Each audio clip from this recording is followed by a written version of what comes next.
taking their seats. That means that we are ready to go further.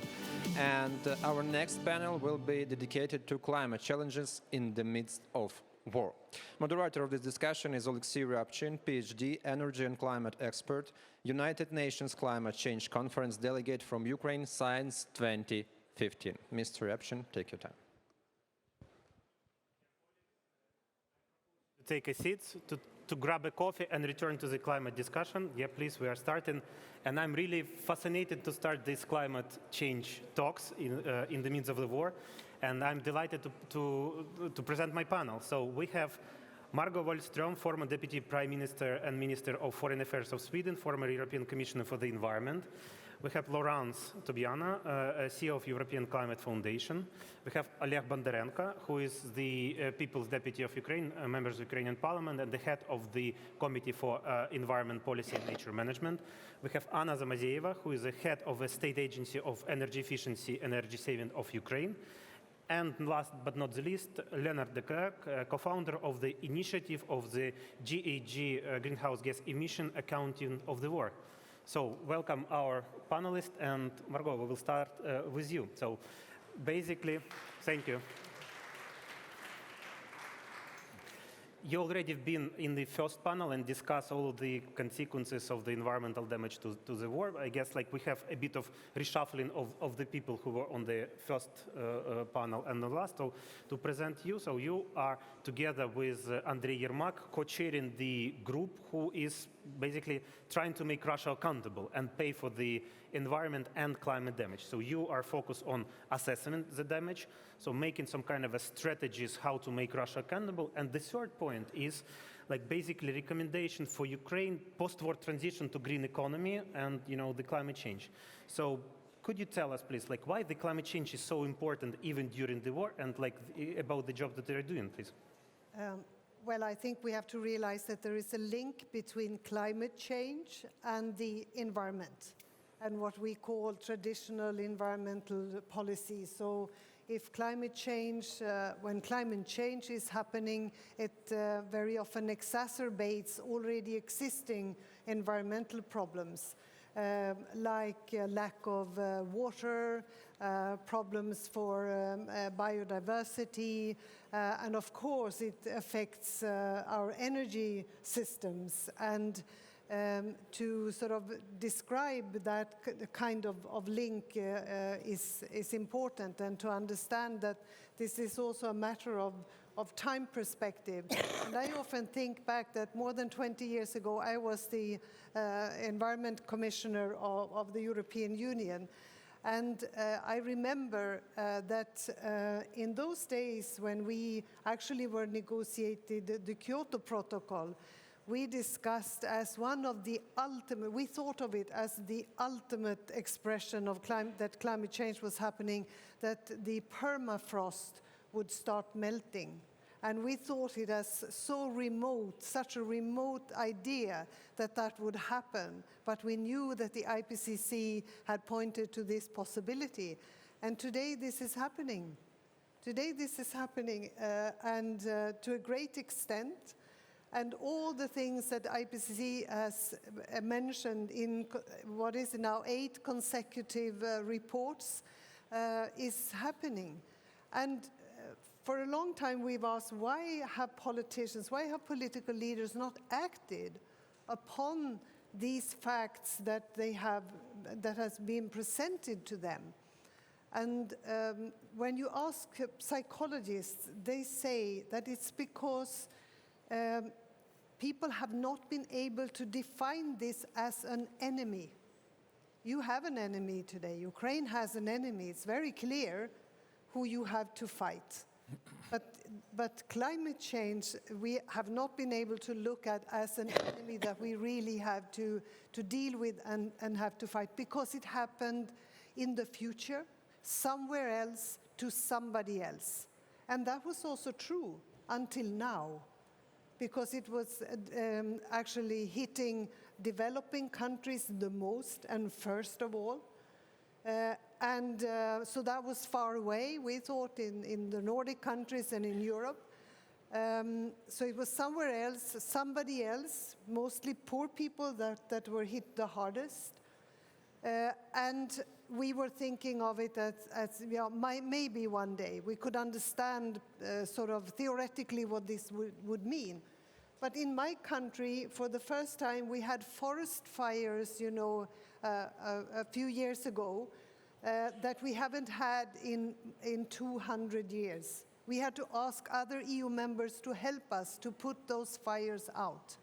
And now we have daily reports about floodings and all the extreme weather conditions that the IPCC has warned us for.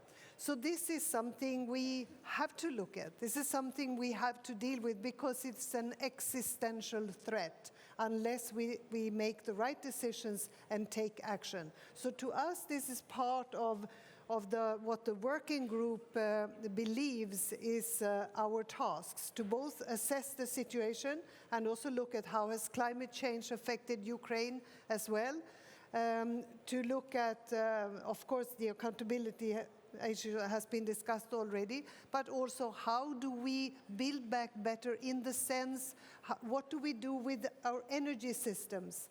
How do we introduce renewable energy instead of using coal and gas and oil?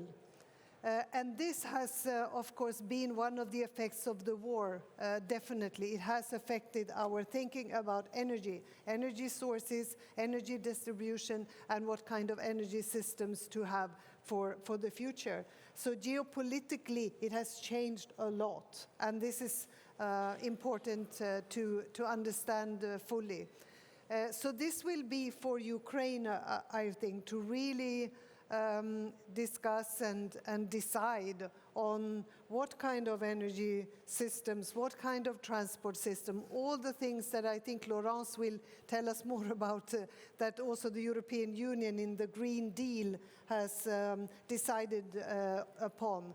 And how will that affect Ukraine? But to learn more about climate change, to understand what it is that will affect us, and to understand that we have to take decisions and take action now in order to have a better future also for our children and grandchildren. And that's why it means something to us. And finally, what the working group has been discussing is also to use for our recommendations in this working group, we have looked at what is called the planetary boundaries. So that's a way of thinking how can we use resources in a way that is sustainable? What are those borders for the planet where we actually overuse or destroy our opportunities for the future? And this is a kind of framework that we can use for our long-term planning as well for this country. So I hope that the level of awareness is high enough in Ukraine, that despite being in the midst of a war, because I can fully understand that you think, what are we supposed to do about this also now when we are in the middle of a war that we have to win? So can we really care about the environment and climate change? Yes, we have to, but we have to do it together. And I think that the best is to trust those kind of scientific recommendations that come from the system of planetary boundaries, not overusing our resources, but also look at what the European Union gives as guidance and proper policies that can be introduced. Yes, thank you. Great answer. And I guess we are really happy in Ukraine that in your face we have such a strong advocate, not only for making Russia accountable and help us to receive the compensation from them, but also to advocate and promote those green reforms, Build Back Better agenda that the current government is now trying to in place. It's really hard to do this on a fast recovery project because we do need to recover right now to help our people. But this long-term plan, with the European integration, with Build Back Better agenda, is definitely here, and we're happy to have you as our advocate. And the follow-up question, if I may, also in your previous credential as the EU Commissioner, maybe you can assess this and help us, because the next year will be the year of the election in Europe for the European Parliament and for the European Commission. We see how the European Commission is now like super tight on the Green Deal, like pushing this green and climate agenda strongly, but we see some kind of a rollback. We see a huge amount of tensions and problems in implementing it. So what do you propose, what will you project? Either the war in Ukraine and other challenges like will stop the Green Deal further development, or the climate change will be definitely a topic for the next election. This election is so crucial. It matters who we choose to lead the European Union. Really, as it is now, and with the proposal for a Green Deal, it is Europe that leads the way. It is Europe that comes up with policies, and we know we have to do these things, because otherwise it's children and grandchildren that will have to pay for this. And I think that you and Ukraine can become an example, especially when it comes to building back better, building back greener, making a sustainable recovery. So you can be the example for the world, and please use the assistance from the European Union as well. Make sure that both resources and the planning and expertise and capacity can help you in finding that path.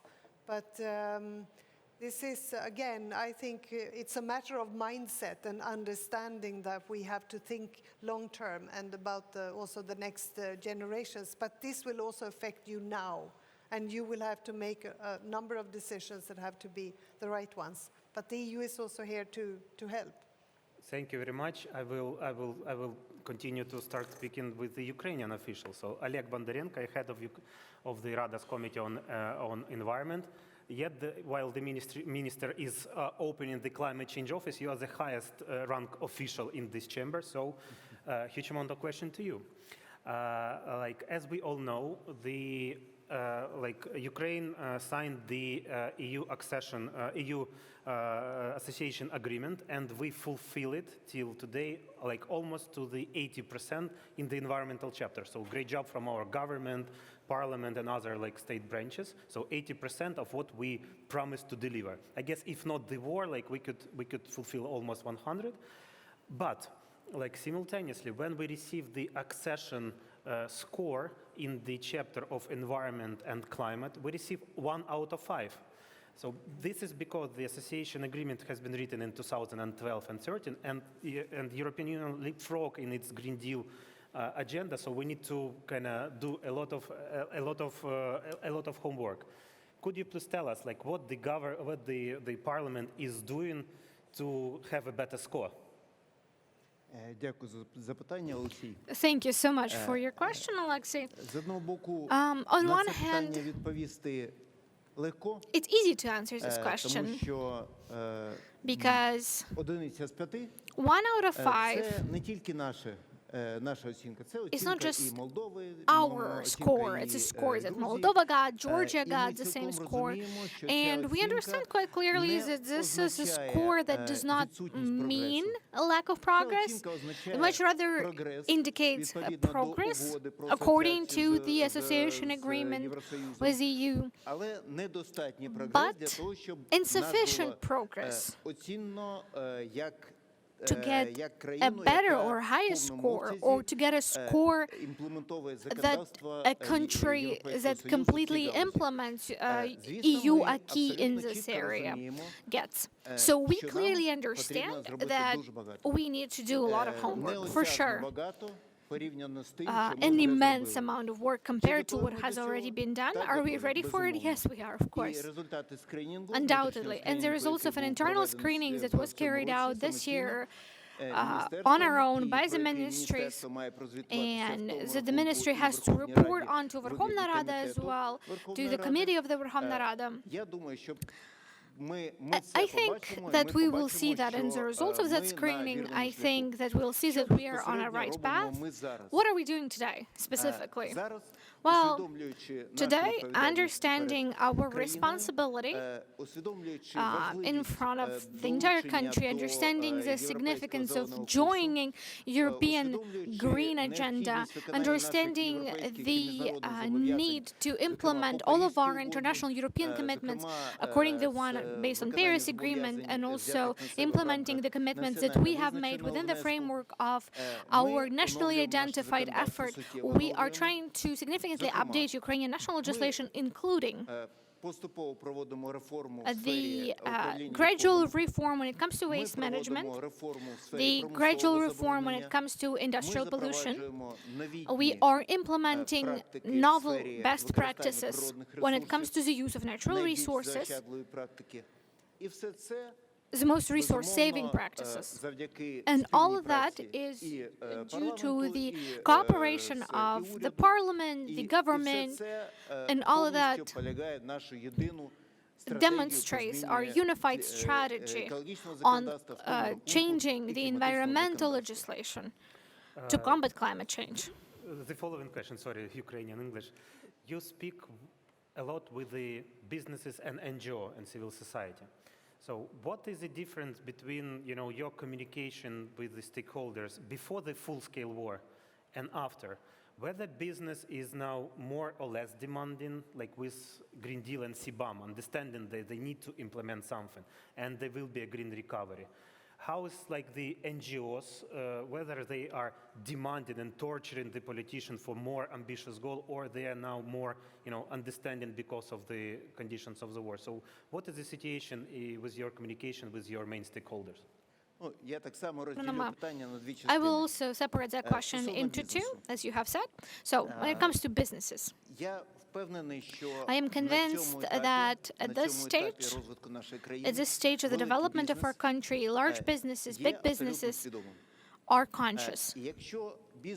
And so if a business is doing something or not doing something, that does not necessarily mean that they're not aware of the issues at hand and that they're not aware of the climate change issues, for example.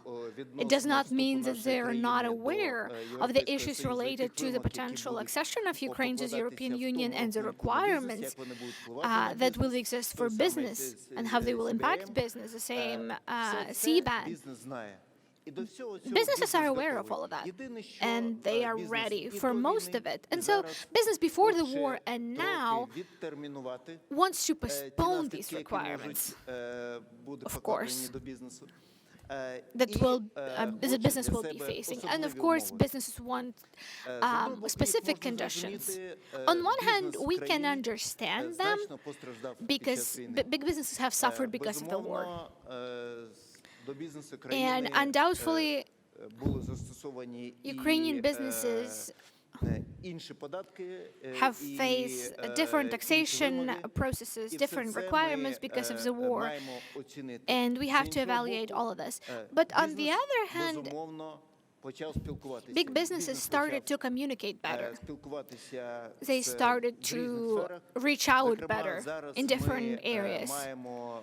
In particularly today, we have open communication when it comes to the implementation of 75th directive, when it comes to industrial pollution, which led to the fact that we have gained support from big businesses when it comes to the adoption of law on preventing industrial pollution, which is a great leap forward when it comes to waste management and the support that we get in that regard from big businesses and big industry.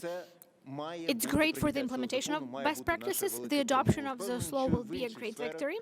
I am convinced that in other areas we will also achieve these great victories when communicating to big businesses. And this will be a joint victory because it has to be a result of a dialogue, of negotiation. When it comes to civil society, well, it's the same thing with civil society. We're doing well. We've learned to communicate with civil society. Civil society, of course, just like our country, is facing new challenges. These are specifically challenges related to environmental harm as a result of the war, to calculating this harm, to documenting crimes committed against the environment, so ecocide, war crimes.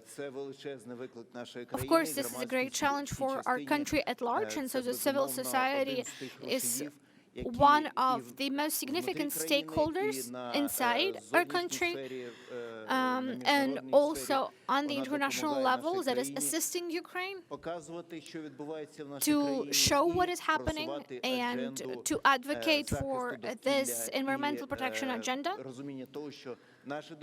and to spread awareness of the fact that Ukrainian environment is a part of the global environment, of course, and it will definitely impact everyone. When it comes to the extent at which the civil society understands our efforts or and how supportive they are of the path that we have chosen in this regard, of course, we understand that we have a united agenda, we have a united path. On the other hand, of course, civil society is critical of our efforts. That is only natural. They are critical of the government, of Verkhovna Rada. When it comes to the lack of speed in the implementation of our environmental protection reforms, lack of urgency. But we understand where these critiques are coming from. We are not justifying all of this by the war, but we are clearly communicating and negotiating with the civil society what our priorities are, where we need their support, and what we have to do in the future. A very short question for you, a very short answer, a personal one. You're from Kharkiv region, and we know that Kharkiv is being under massive attack of Russian. Could you tell me, please, while you're speaking with the citizen, what do they prefer? A fast recovery of their houses destroyed so they are able to return to their home city, or green recovery but more longer term? So what do they prefer? Fast recovery or green recovery? Я скажу вам так. Yeah. Okay, well, I'm going to tell you the following. If you come to Kharkiv right now and ask people this type of question to the residents of Kharkiv, you will be met with a certain aggression from Kharkiv residents. They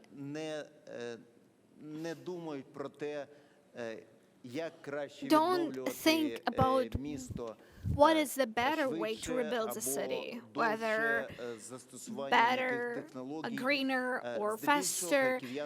For the most part, residents of Kharkiv think about how to survive right now. And that's just me being honest. Kharkiv is constantly under fire, under constant shelling and missile strikes. When the missile leaves the Russian territory, the fascist Russian territory, that's the only way I can call it, it reaches Kharkiv in 30 seconds, over the course of which it is impossible to hide anywhere, in any shelter. 30 seconds. And this is the reality for residents of Kharkiv. But nonetheless, if we would sit with Kharkiv residents at the table and start discussing the issues of rebuilding and recovery, Kharkiv residents, of course, understand that those who fled Kharkiv would come back to a different city, the city that would be suitable for a better future, the city that would be greener, the city that would be more supportive of green initiatives and people's efforts, the European city, the city that they would want to return to. Of course, it would have to be the city that is rebuilt according to best international practices, best international technologies, green technologies that exist in the world. I have spoken to the mayor on numerous occasions. I have given him the examples of how this is done in other countries. I have invited the mayor, and I keep inviting the mayor to all of the meetings and all of the events and all of the workshops that we have pertaining to green recovery, as the event that will take place in Vilnius at the end of November. I have invited him there as well. Я бачу, що And певний I прогрес в can цьому see that питанні there is є. certain progress made in this Для regard. того ми і слідкуємо за тим, як розвивається That is інфраструктура. why we keep our Чи eye on the застосовує development of the інфраструктура infrastructure, найновітніші whether технології, чи they're using оновлюється, the modern інфраструктура technologies водоканалів, when rebuilding чи water оновлюється pipe інфраструктура infrastructure, управління з when they відходами. are Все rebuilding це, waste management є infrastructure. складовою. All of those are components. Thank you for bringing a very personal context, Anna. We will ask you definitely about Mykolaiv. We remember from who you are, definitely. But like first, we need to pass to Loren Tubiana. Ren, like who is in charge of the European Climate Foundation. And like for those who doesn't know, so Loren in charge of like one of the biggest in Europe climate philanthropy foundation. And basically like she has such a high level of trust in the organization and to her personally that people all over the world like fund the organization for her to transfer this money to the climate-related NGOs and to other projects, also including Ukraine. And I would ask you like a very simple question, like because we in Ukraine also need the kind of a trust your organization has, because we also need this investment. We also need money for the recovery. And like, could you give us an advice? Like how can we attract the trust of those businesses, organizations, government who cares about the sustainability and about our planet? Thank you for that good question. You know, trust is about building a relation. You never have trust at the first second. And I am in this negotiation of climate almost 30 years, so it's a long story. But you build trust because people see that you are serious, you are committed, and they can believe you for the next phase. And the best advice I could give to Ukraine, and with a lot of so much sympathy, and of course, the very exciting perspective of the accession, is really for the Ukrainian society, government, stakeholders, civil society, academia, all the resources you have, really to, and it is very crucial at that particular moment, even with the war, of course, with the prolongation of this war, is really to come together and decide what kind of future you want. And this future, of course, is not the same future that you could think about 25 years ago. Now, as Margot has said, it is a moment where we have to decarbonize the economy. And we have to go for a consistent view. Whole of the government approach, by the way, all sectors, transport, buildings, agriculture, forest management, energy, of course, which is, of course, a huge issue for Ukraine, given the previous energy base you had in Ukraine, or even the type of industry you had in Ukraine, or even the type of agriculture you have in Ukraine. So I think what is really important when you see a lot of people, a lot of international agencies, a lot of investors that want to come in, because you offer, I think, of course, everyone wants to help and everyone sees the potential of your economy, and it's good.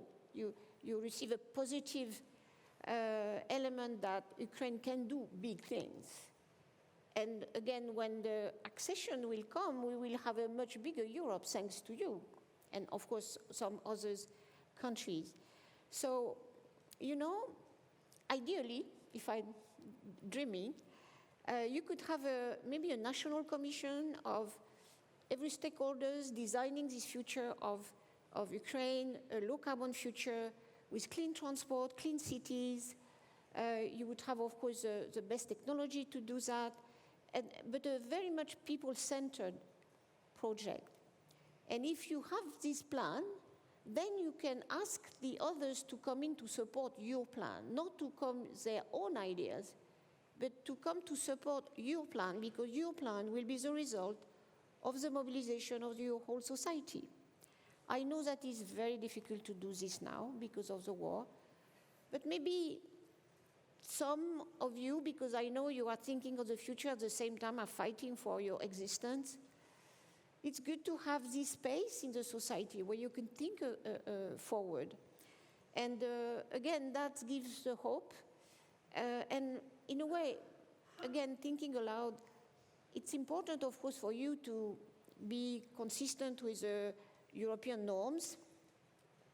But you know, it's good, but even better if you go even forward, if you see the European norms as a set of norms. The Green Deal is already a big package, but I think you can do it's a national effort in a way as well, and that could create this type of trust you are in a way relying on.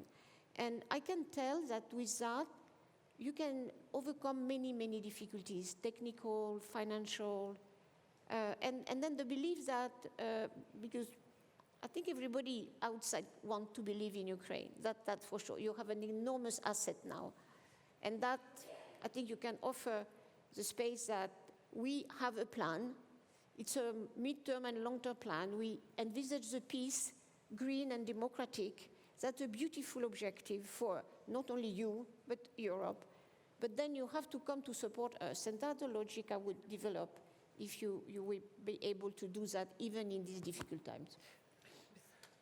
Yeah, please. Yes, Mr. Moderator, I want to return to your question because I get a bit upset about the question, always defining everything we do that is environmentally friendly or sustainable as something that will always be more expensive and take longer time. What if Ukraine says, you are welcome to build here, but you have to do it faster because we are in a war or we are recovering from a war? You have to do it sustainable. Challenge the people that will come to invest in Ukraine. And you can put the standards, and that will also drive development. That will make investors think twice about actually being better in not taking too long and also building sustainably. Because otherwise you will get all these people that just see a lot of money here. And they will just make quick money in Ukraine. So you have to set the standards. You have to say, we want it built sustainably, but we also want it to happen quickly. We will invite those that can do it quickly because we are in a situation as we are. It does not always have to mean that it takes long. Sorry for just questioning your... We started a dialogue. That was my purpose of a moderation, Yes. to have not me working and ask the question, but you are speaking among yourself, and I'm just resting, drinking water. So thank you for helping me with this. But like, if I may also to Just to follow up what Laurent said. with Lorraine, yeah. I think Margot is right. You know the process in EU, you know that because you have been looking at it. It's a sort of sometimes painful exercise just to get consensus and then to develop new norms. So it's never simple. Unfortunately for Ukraine, but in a way it's opportunity, so many assets have been destroyed. Look at your steel industry, for example, or many of your thermal plants. That's a moment to build anew. And that's why Margot is right. You can set a standard because you offer an enormous opportunity of a massive investment that in many countries it will be more incremental. And now you have to make the shift much more quickly. And that's true. That provoke a big market incentive for all the ones who will come to Ukraine. What Margot is right. It's very important for you to define the conditions of access to Ukraine. And it's a crucial moment because, again, you are very, well, you have to do the war. It takes the energy of the whole people. And at the same time, of course, you have a lot of countries or companies coming to you because, again, big opportunities. But the opportunity should be your opportunity, not anyone else's opportunity. And that's the moment, that's why I insist on, even if you are, of course, very mobilized about getting more weapons, getting more forces in the battle, just take time to reunit and to define the plan you want. And that will define the condition for people to come in. I feel that very, very strongly. It's still uncoordinated efforts that are coming to Ukraine. This makes you lose time because you have to negotiate separately with many. And that you don't have time to lose. That's why you need your framework. But again, I think Margot is right. You can put your condition and you could put your standards and start anew. You know, the cities, you have to rebuild some of them almost from scratch. And that you can set. And I will see You can even incentivize, that was Margot's idea, the technological progress that finally are so slow, because again, built environment in Italy or France or Germany is there, no? But again, so you are launching a new wave of innovations, but you have to be in the driving seat, if I may say so. Yes, thank you. We need a plan, and there will be somebody who will invent the plan, so the ministry who's writing policies. There will be some agencies that will be implementing the plan, and we have Anna Zamazeva, who is the head of a state agency responsible for the energy efficiency and energy saving here. So basically, you will be envisaged that your agency is a hard worker. So could you please tell us what you already doing, what you are planning to do, and maybe a tricky question for you. A lot of people in Ukraine, in my memory, doesn't understand the connection between the energy efficiency, renewable, and fighting climate change. Why energy efficiency is helping to fight the climate change also, please, for the wider audience. Okay, thank you. I have some information today from the agency. Really, today's event is a clear sign of Ukrainians' commitment to the European values of a low-carbon future, which even Russia's unjust military aggression cannot destroy. Today, the European Union climate policy is connected with their energy policy. This is clearly established in the Clean Energy Package.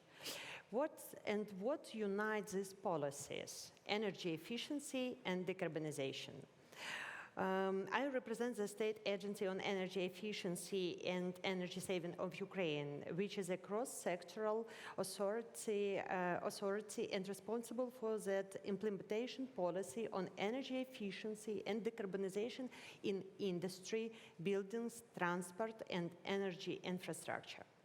The agency's institutional capacity allows it to perform difficult tasks in these areas. Ukraine has ambitious climate, energy efficiency, and energy goals, even despite the war. To confirm this, during the war, the parliament approved a decision, thank you, colleagues, which provides for the creation of the State Fund for Decarbonization and Energy Transmission of Ukraine. Its creation has been discussed for a long time, but only during the war we managed and realized this idea. The fund was created according to the European principle polluter pays. It's in accordance with the European Union regulation on the governance of the European Union, Energy Union and climate action will direct revenues from the tax on CO2 emissions to energy efficiency and decarbonization programs. Such mechanism is applied in 21 European Union countries. The fund will be operational from January 1st, 2024. It will be filled at the expense of the CO2 emissions tax and directed to energy efficiency and decarbonization on projects in various sectors of the economy. Obviously, the first year of the fund's work will be like a pilot. The projects that will be implemented at the expense of the accumulated funds will be quite simple and understandable for the main stakeholders in wartime. But we understand that just the beginning. Moreover, in the context of the European Union integration process and CBAM system launch, it is economically and politically more profitable for Ukraine to increase internal environmental taxes and target them for energy efficiency and clean energy projects. This is the way to strengthen the competitiveness of our economy and energy security. Today, industry, householder sector, and transport are the most energy-intensive sectors of Ukrainian's economy. At the same time, we have huge energy-saving potential in this sector, according to the National Action Plan for Energy Efficiency until 2030. To realize the potential, we are currently working on launching a complex and multi-component tool for energy efficiency transformation at all levels, the national decarbonization platform. It should be combined financial, technical, and international components of this process and will be accessible for the population, communities, and industries for business. Okay, let me continue my speech. Your words, Lawrence. We must see our climate goals as a pillar to lasting peace in Europe and beyond by connecting values of solidarity with peace, democracy, equity, and security. I agree. And about your question, but let me a chance to answer Ukrainian. Yeah? Sure. Thank you. Українською. Саме питання стосовно чи розбираються громади і населення в різницях. Well, I want to address the question whether the communities and individual Ukrainian understand the link between energy efficiency, renewable sources, innovations, and climate change. Well, since we are speaking now about competences under a decentralization campaign, the frank answer is no. Most really don't understand what kind of equipment is energy intensive or not. I'm speaking now about boilers or electric irons or about electric furnaces. Similarly, how communities don't understand what is to be done in order to decrease energy consumption. That is why my agency, as of the 1st of November, wants to inaugurate decarbonization offices in the regions to establish new linkages with bodies of local government and to explain to the people how to step-by-step reduce consumption and to reach energy efficiency, energy security, and energy independence. Laurent? Yes, and thank you for that. I think it's really important, this decentralizing effort. And ECF has been really very excited to support the linking between Eurocities and cities in Ukraine for building green building and capacity building and exchange of best practices. And there was, of course, a number of Zaporizhia, Sumy, Odessa, and that the intensity of the discussion is really, really impressive. At the same time, you have now local architects that are thinking about rebuilding their cities in a green way. So there is a lot happening. Of course, if you can introduce that discussion locally with, of course, the links between decarbonization, energy efficiency, and the restoration of cities, I think you have a big element there on decentralized discussion that can be really important. So I think there is a lot of hope into the capacity of local authorities together with the support of your agency to develop that. And anyway, even if not no war, a peace moment, it's so important to have the citizen involved. Because in a way, government can do so much. But if people don't understand and don't own the transition or the transformation, there is only resistance and backlash. And finally, you have the incumbent sector that doesn't want to change. So I think that's very crucial to build that from the bottom up as well. And so I applaud to your initiative. Good. You see, before I was I try to be clear in English. Before I was head of Mykolaiv Regional Council, and I believe in local authorities because only citizens and head of region better know what they need and how they want to recover their city or building houses, school, hospitals. It is the best practice. I think, yes, I support you. And you see about a question for Oleg. People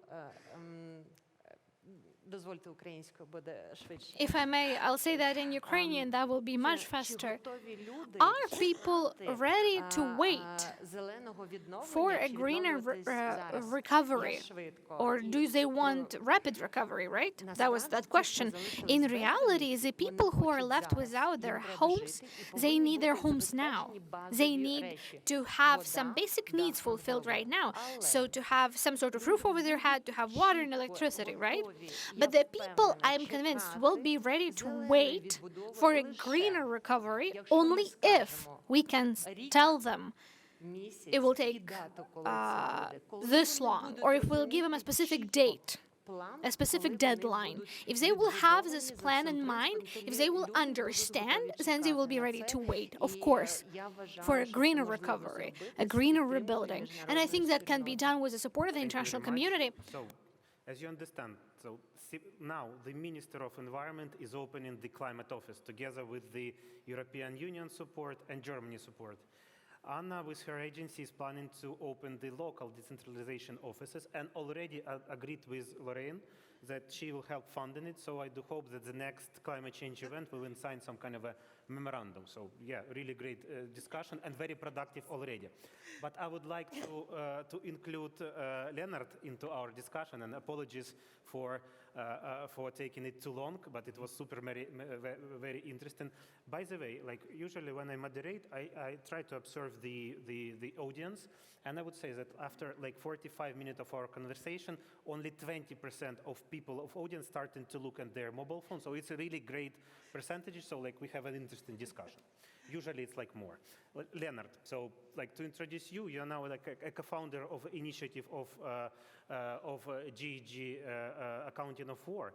But I remember you since 10 years ago. You were like an active participant in Kyoto Protocol trading quotas. You established your own firm. Then you quit this job. But now you return to climate and doing the accounting of work in Ukraine. Like why? Like what is your job? Why you are like so interested in this, and what are the results? Well, thank you for the opportunity, and I'm representing a group of climate experts that indeed have trying to estimate the impact of war on our climate. And it's true that I had a 10-year break, and I built a climate neutral resort in Hungary. And when the war broke out and we were fairly close to the border with Ukraine, we hosted quite a lot of Ukrainians that were fleeing on their way to westwards to a safer place. And one of my thinking is how can we, help Ukraine in getting the message across that what Russia is doing it's wrong, because the damages that have been talking so far are to Ukraine, are to Ukrainians, are to Ukrainian soil, Ukrainian water, and to Ukrainian air. But if we're talking about climate change and carbon emissions, it impacts all of us. And actually, so we wanted to show that how this act of aggression is impacting our climate and making things worse. And here you can see an overview of the various emissions for 12 months of war.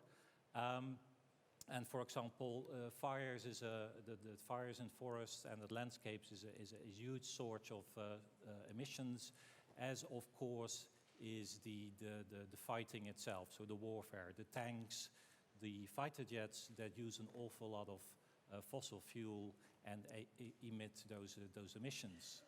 But as climate change and emissions is a global thing, we did not only look at Ukrainian emissions happening on the territory of Ukraine, but also other emissions, increase of emissions that we could attribute to the war. And just to give you an example, it's civil aviation. Russia closed the Siberian airspace, and if you fly from London to Tokyo, it normally would take 11 hours. Now they have to make a huge detour over Greenland and northern Canada. It takes 15 hours, and as you can understand, this is more kerosene, so more emissions. And another important element is the civilian infrastructure, basically the reconstruction effort that will be needed, which will also generate an awful lot of emissions. But I'll come back to that later. So we are working on accounting it, and this is 12 months, 119 million tons of CO2, which is the equivalent of what a country like Belgium emits in 1 year. So we are talking about massive emissions, and do remember these are additional emissions, whereas we all want the emissions to go down. This act of aggression causes the emissions only to go up. And we are now working on 18 months of war, and the war continues, more damage, more fighting, and actually our preliminary estimations say that we are already now have 150 million tons of additional emissions because of the war. Now, knowing these numbers is one thing, is our first step, accounting for the damages.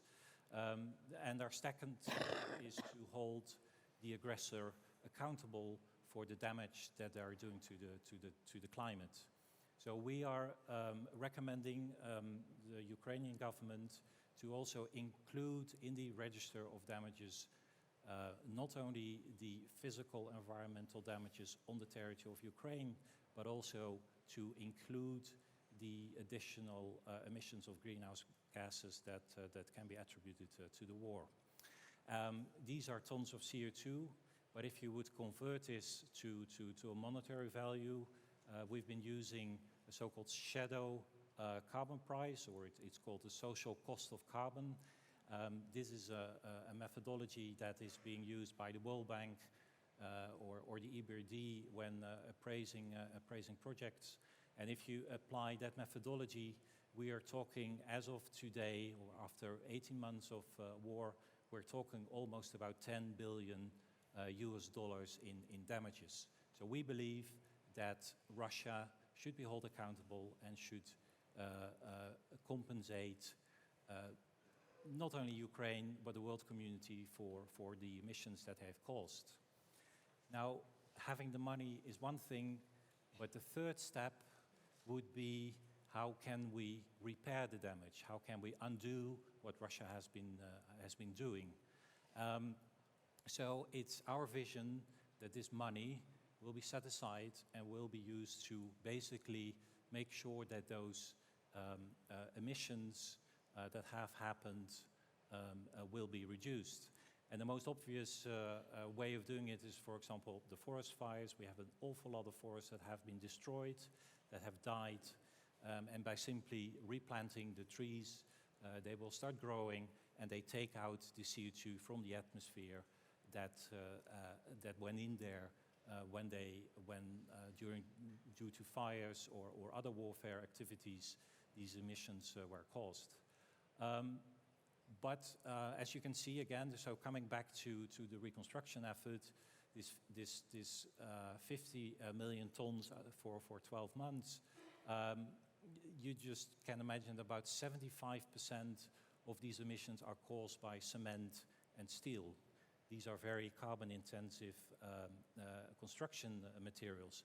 So one way would be to, of course, to make sure that you use less of them, but there are also low-carbon alternatives, for example, to cement, but also recycling steel, all that steel that is in the debris, if we can recover it, that would be an enormous reduction of emissions. And there are definitely different ways of making sure that we can undo the damage. So basically, to summarize, step one, we account for it. Step two, Russia should pay for it. And step three, Ukraine fixes it.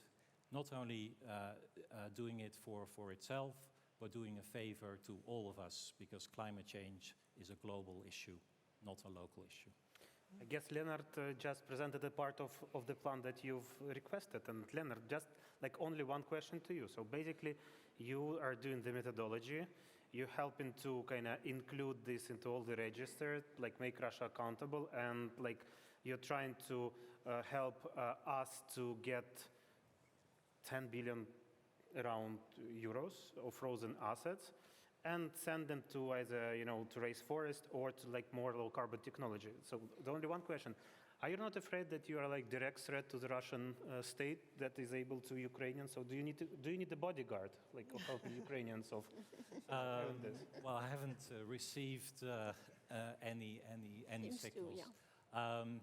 Unfortunately, Russia, the Russian Federation doesn't take climate change seriously. I mean, if you look at, their plans of meeting the Paris, the goals of the Paris Agreement, well, they are simply laughable because they simply say, well, we'll continue emitting, and our forests in Siberia, they will absorb all those emissions. Well, that's a hoax because we've seen now forest fires everywhere, not only in Siberia but also in Canada most recently. So I doubt that they have sleepless nights about emissions and climate change, unfortunately.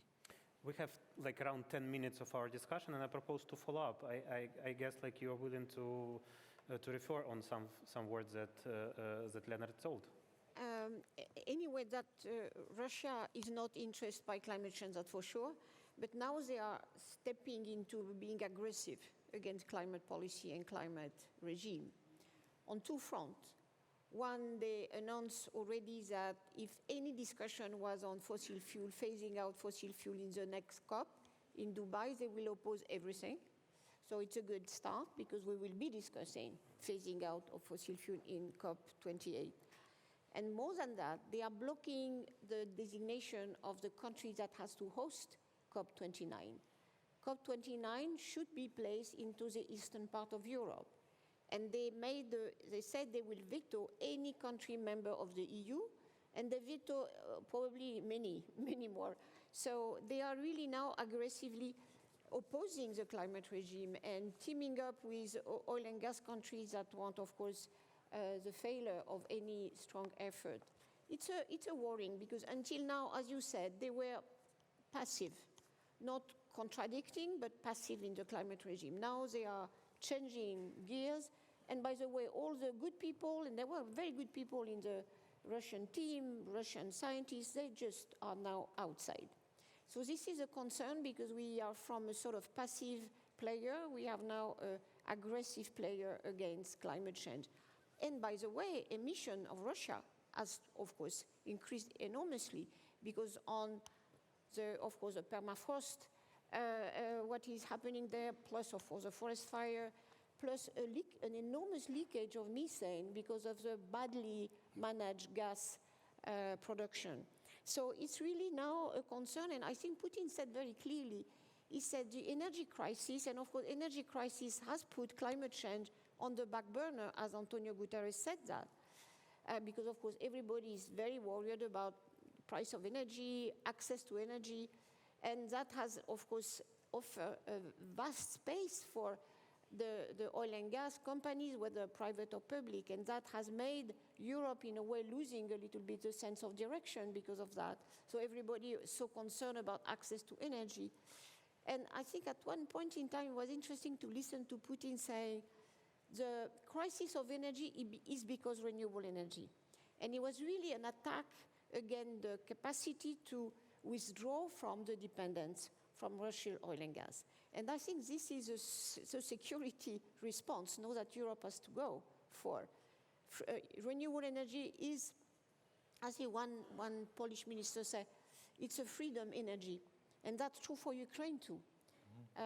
Renewable energy is a freedom energy, and certainly not to depend again and again on oil and gas to anybody, by the way.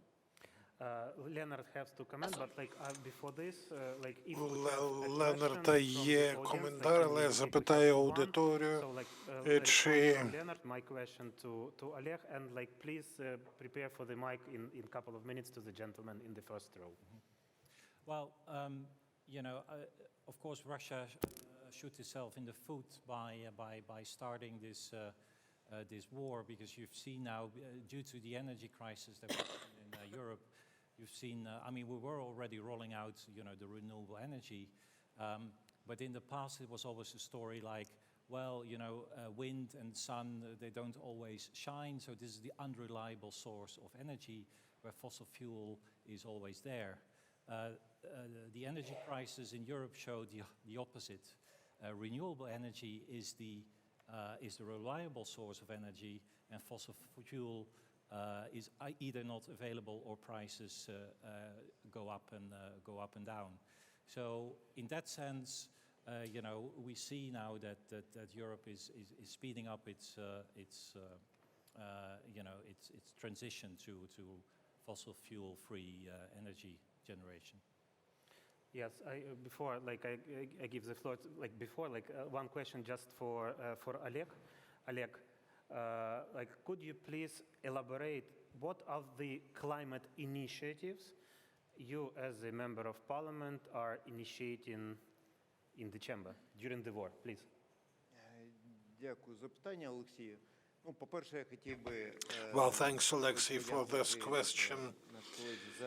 First of all, I would like to thank our colleague for how vividly she demonstrated our need to fight Russia on all fronts.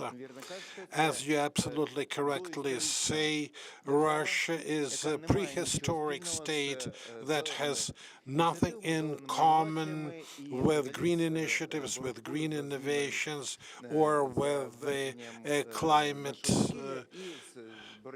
anti-climate change efforts. Maybe we should all let Russia just die, let them remain in the state they're in. But we, on the other hand, have to change. We have to come up with new initiatives. We have to develop them. And it's not only our obligation to the EU and to the entire world, this is also our commitment to our state and to our people. What are we doing right now? Back in 2020, we passed a law on monitoring and verification of the reports on greenhouse gases emissions. Therefore, very soon we are to come up with an efficient system of greenhouse emissions trading. This initiative is to come from the government. It's to be thoroughly discussed with the leading ministry, with other agencies, with businesses, in order to create a system that will enable drastically improving the situation in this sphere. Another very important initiative for us is to get a law on the state climate-related policy. We'll try to go by the European legislation to the utmost. On the other hand, all the aims are to be clear-cut and understandable, long-term, mid-term, and short-term, with good understanding on how this policy will affect different sectors of the economy at the time of war or after war. It's also to be clear how the public will monitor changes in the policy implementation that may somehow impact the policy or the situation in the country. It is the law of Ukraine that is to suggest solutions of abidance by the national courts that we have identified earlier, and it will help us to reach our aims as a country member of the Paris Agreement. I think that you also invite all stakeholders to participate in the development of this legislation. EU with the German representative open a climate office, a very important initiative. I know that in this room there are a lot of people who were able to design this idea. last COP, the idea has been finalized, and now it's open, so it will be 3.5 million euros from European Union and Germany with the GIZ, who is the implementator of this climate office, that will help to increase the capacity over the Ministry of Environment and other ministry, because climate change topic is a cross-sectional, as Anna already said. It will help the regions also, so you will definitely have the integration with them. They will also help business to implement those initiatives that Oleg just told about, the Article 6, about trading quotas, about system of emission trade, about CBAM. So I'm warmly welcome you to negotiate with the team who is now working, and congratulations with this step. And finally, sorry for taking it too long, please represent yourself, make the statement, and I guess we will finish after this. Thank you very much. Can you hear me? Not yet. One more time. No, just try it one more time. Hello, can you hear me? My name is Michael Keating. I'm from the European Institute of Peace. Really enjoyed the discussion. Leonard de Klerk's presentation was particularly fascinating about the increase in greenhouse gas emissions as a result of the war. Is it, when the war happened, many countries switched their sources of energy supply primarily on security grounds rather than just on market grounds. Surely that also resulted in an increase in greenhouse gas emissions. And if that's the case, can that be calculated? So in other words, not the direct impact of the war, but the indirect consequences of the war in terms of increase in emissions of greenhouse gases.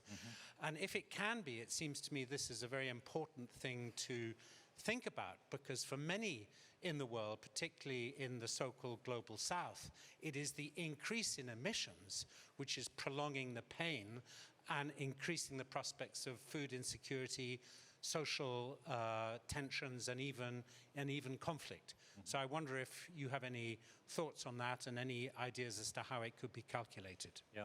And you have 3 minutes up to 3 minutes, and we will finish in 3 minutes. Okay.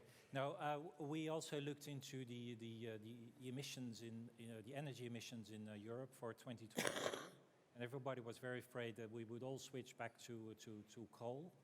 And in fact, it happened to some extent, but we also saw a lot of switching to renewable. So when we did our estimation on the emissions and the sort of the net increase or decrease in emissions, it turned out to be for 2022, the effect was negligible. I mean, we had, for example, the import of LNG replacing piped gas from Europe. LNG is much more upstream, has much more high emissions to liquefy the gas, but sort of if we did all the pluses and minuses, at least for the European energy sector, we had 2022. However, what I think was also for me as a climate expert an eye-opener is that conflict emissions is a blind spot for everyone. We haven't looked into this topic at all until now. And it's not only conflict emissions, but it's also military emissions, because the military also, particularly in peacetime, they have a lot of emissions, and for some reason we've not been looking into this topic. But if we all want to go to net zero by 2050, everyone has to go to net zero, and that includes the military. How difficult and that may sound today. So, thank you very much for listening to us. I've been enormously entertainment discussion for me. I was nervous, to prepare for this with such a distinguished panel. And like to summarize, we understood that we need to follow the EU Green Deal. We need to look how to combine the efforts to combat climate change and do the green recovery. We listened to the high-level state officials, both from the parliament, that what they will do in following years and what they already did. From the government, what plan we already have. From Leonard, a part of a plan and how, who will pay for this also. Also received some comments from the people on the ground that we are doing the NECP, National Energy and Climate Plan, which is obligatory for the member states, and we are learning how to do this, and this will be also our plan. We had a great question from the panelists, and I guess we're happy with the climate. So thank you very much, and I would request the applause for our audience.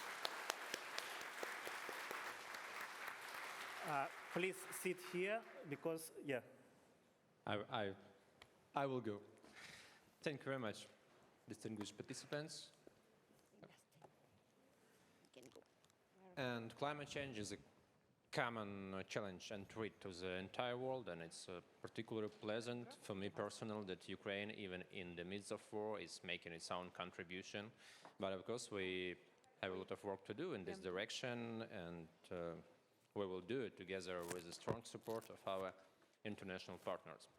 Our next discussion will be a little bit different from those we witnessed earlier. I would rather call it a dialogue between Timofey Milovanov, president of Kyiv School of Economics, associated professor of University of Pittsburgh, and Olga Stefanishyna, deputy prime minister for European and Euro-Atlantic integration of Ukraine.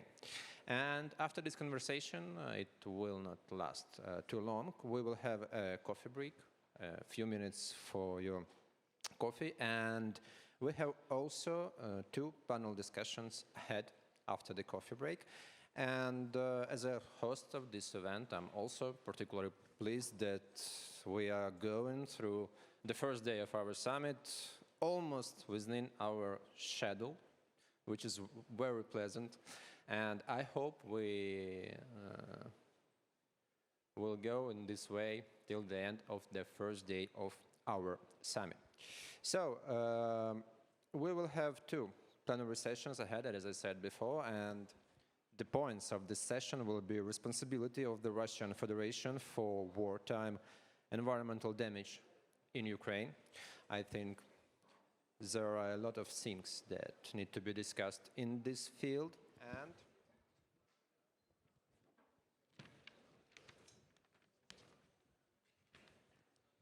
the last one, plenary session for today, is proclamation of the draft environmental declaration and concluding words from our distinguished guests. And we will be done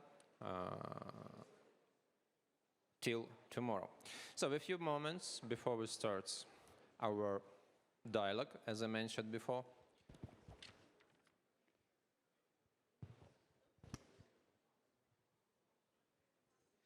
And Olga Stefanishyna and Timofey Milovanov will be talking about environmental challenges, security, European integration, and Ukraine-NATO consolidation on this stage.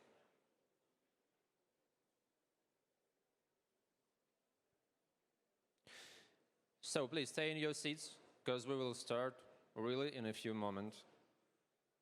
And this dialogue will last for 15 minutes. So please, you're welcome.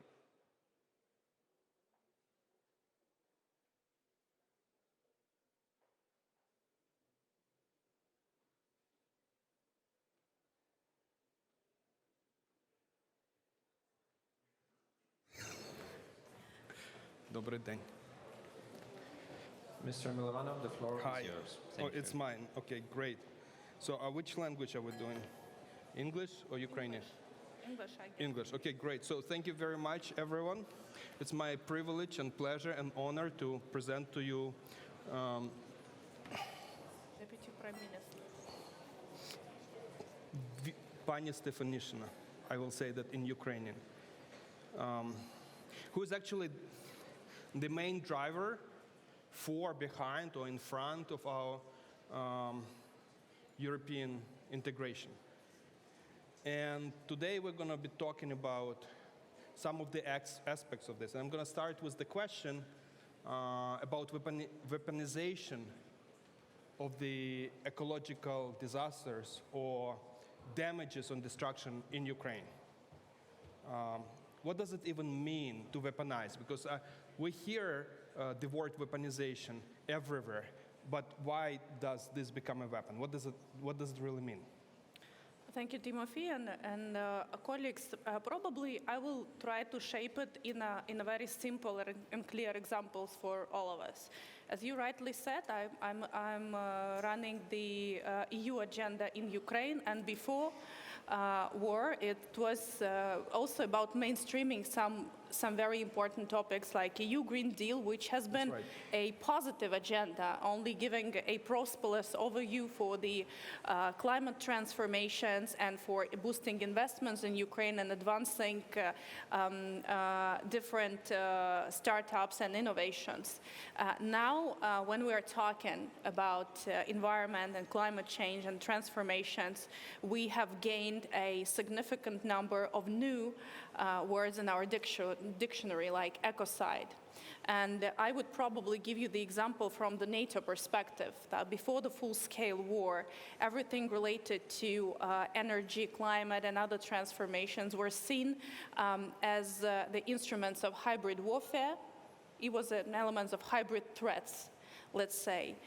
Now, NATO understands that these hybrid threats are only the instruments of the military aggression. I just want to remind us all that back in September 2021, in now destroyed Odessa port, we had an exercises with NATO, which were called Coherent Resilience, where over 100 of Ukrainian officials and NATO officials were developing different scenarios on hybrid attacks.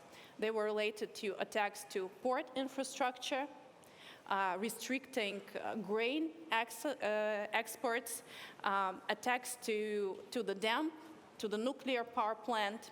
And back in a time, this has been seen as the threats, attacks, and provocations. But now we see that all of these elements have materialized as the consequence of the full-scale military aggression. So it's not a threat, it's an instrument of war, which means that we're not talking about prosperous agenda, we're not now talking about how to avoid instrumentalizing environment and nature to serve the purposes of the aggression. So I'm gonna go zoom out for a second and ask you maybe an unpleasant question. What's the scenario, or what's the peace plan? What's the scenario for the war ending? How is it gonna go on forever? Are we gonna see all of our dams, or at least attempted to destroy it whenever Russia can be reached? Are we going to see the environment to become no man's, no animal zone, no life zone? So what's the path forward?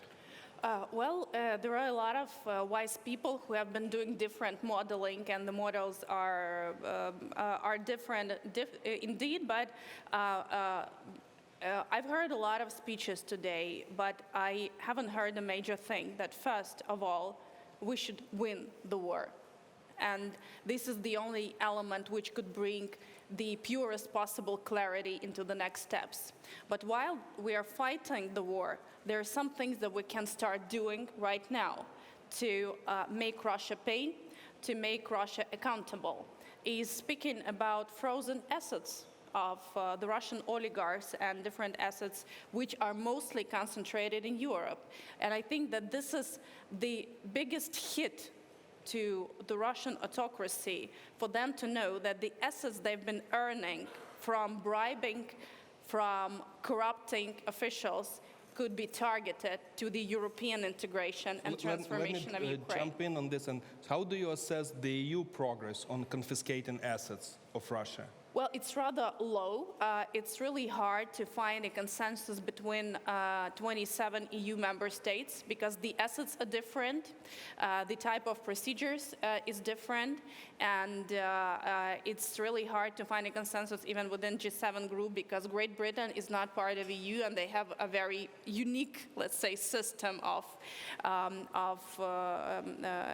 scope of assets of the Russian oligarchs. So there's no unified approach, but at this point of time, the most successful issue was case-by-case decisions taken individually by countries, like, for example, Canada, like Belgium. In the scope, they can do it and target it to Ukraine. But the major misunderstanding was and is that basically those assets which were frozen in Europe because of the aggression, they do not belong to Ukraine. They do not automatically target it to restore Ukraine or to the reparations. They belong to these countries and their budgets, and they can spend it according to their Okay, so understanding. what do you think about the Estonian parliament move or legislature to change the legislature to make this transfer of assets to Ukraine a law? Well, again, it's not taken for granted that if assets are frozen, they automatically targeted to Ukraine. It's a sovereign decision of every state or every union. Within European Union, there is no unified understanding that all of the assets should be targeted to Ukraine or should be considered as reparations for the aggression. So it's a sovereign and individual decision of every state. As I've mentioned, Estonia, Canada, and Belgium have already made this decision, and we call on other countries to follow this experience. Yeah, we thank them for showing leadership. Let's move to Ukraine facility, if we can. There are elements on green recovery or green resiliency, but what specifically does it mean? Well, I think this is the first document when Ukraine brings back the green transition and green agenda to the table. As we were mainstreaming green transition and green recovery as the major booster of economy before the full-scale war, clearly with the beginning of the war, these topics were frozen. They were out of the agenda, but I have to say that, as we all know, Ukrainian governance have been fully operational since the minute A and the first bombshell into Ukraine. Our Ministry of Environment has been running all the files smoothly, but we as politicians could not really mainstream that. And basically prioritizing green agenda, green investments, green transition in the Ukraine facility as the major driver of post-war recovery and the accession process has brought back this issue to the agenda. And I think politically it's important because with the beginning of full-scale war, we submitted the application to join the EU. We have made a promise that we will continue with reforms. We continued with the reforms related to the rule of law and anti-corruption, and now we bringing back our commitment to continue structural reforms, regardless the timelines and the scenario of our victory. So, by the way, how is that going? So, we're expecting by the end of the year a report from the EU on Ukraine meeting the 7 criteria outlined in the candidacy decision.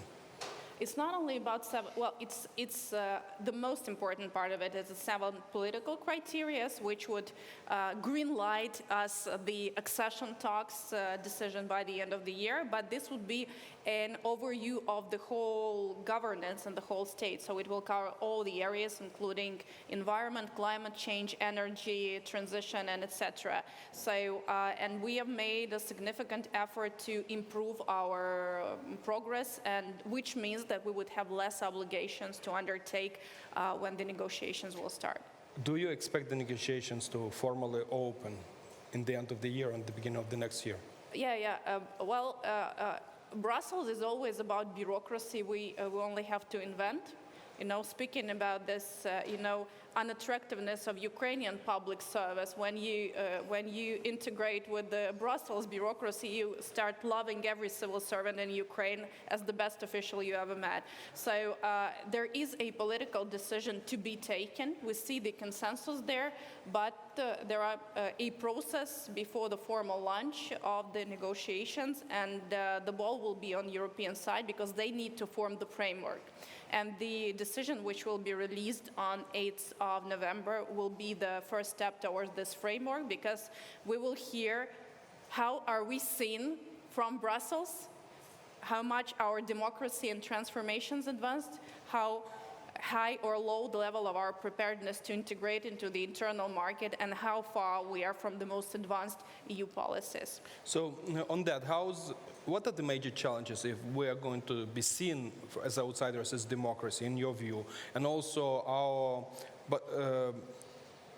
specifically our legislation, our laws, how different they are from what is expected to become a member of the EU? Yeah, so we are fully prepared for the accession talks, and now waiting for the official procedures. We started the massive self-screening of our legislation, subject to its compliance of over 28,000 of different pieces of acquis, and we thought that we are so far away from EU and EU rules, but following this experience, we came up to know that we have implemented 3 or 4 times more EU standards than the association agreement provided for, and we are not that far from our preparedness for full joining to European market, because the last 10 years after the Revolution of Dignity didn't pass in vain.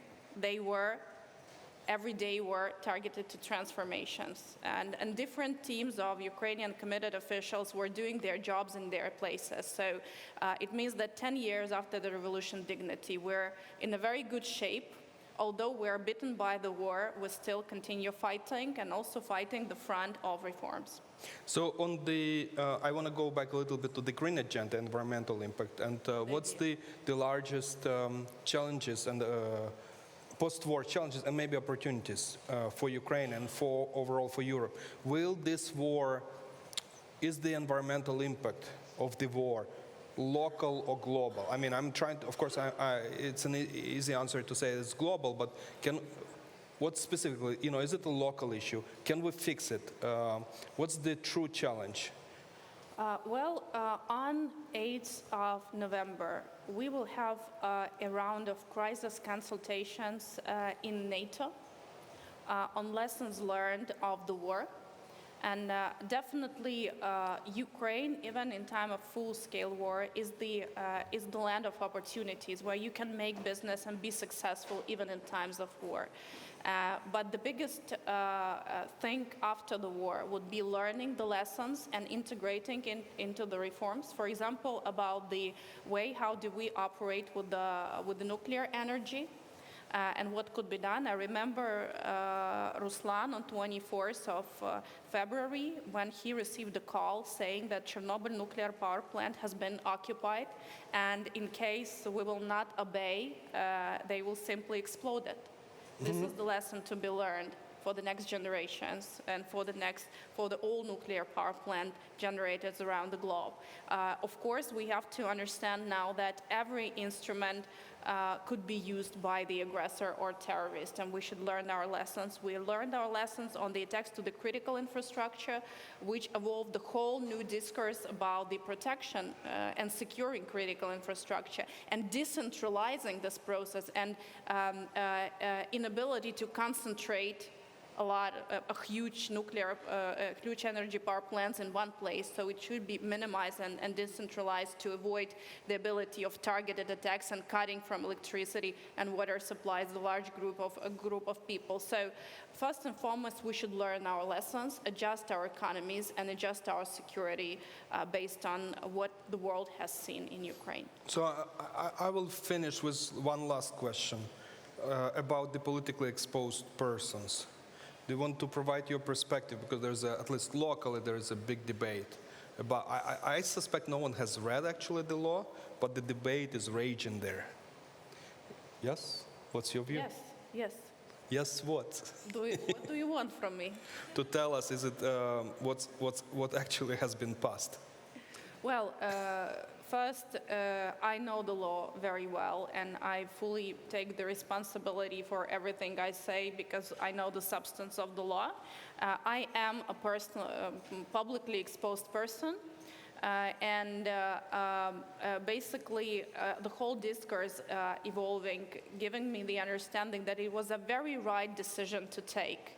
And while passing this law, we were really concentrating on a very hot debates in the parliament, that it would affect the members of parliament who didn't want, but the whole discourse which evolved after the law only gives us the understanding that it was the right initiative, because we have seen that despite all the anti-corruption and corruption prevention efforts we have been taking, we've been targeting our attention, the whole financial and banking sector was out of our view. And now these people who have to be transparent, public, and accountable in front of its society, those who elected them, they will also be verified through the financial sector. So that means that we made a right step. But of course, there are a lot of cautiousness about the implementation, that it will be like sort of a communist style of implementation by blacklisting the PEPs and taking them away from the view. It's already me and also chief of the National Bank who had made the public promises that we will make sure that the law is implemented in a spirit. But speaking about the substance, you are a publicly exposed person. If you're retiring, within 1 year you have been monitored through all the instruments of financial monitoring. But if you're not buying villas and Maybachs after your retirement, and if your grandmother who's like 80 years old doesn't drive Porsche Cayenne Turbo and saying that she loves speed, probably you will be out of the risk, and bank will treat you as the ordinary civilian. So we are with minister and many colleagues I see in this audience are publicly exposed person. I'm the client of banks, and my family are clients of banks. We have nothing to hide. So we never had problems with being bearing the statues. Probably those who scream the most have something which should be out of the sight of the banking sector. Thank you. So this is Olga Stefanishina, Vice Prime Minister for European and Euro-Atlantic integration. Thank you very much. Thank you, Timothy. Thank you, colleagues.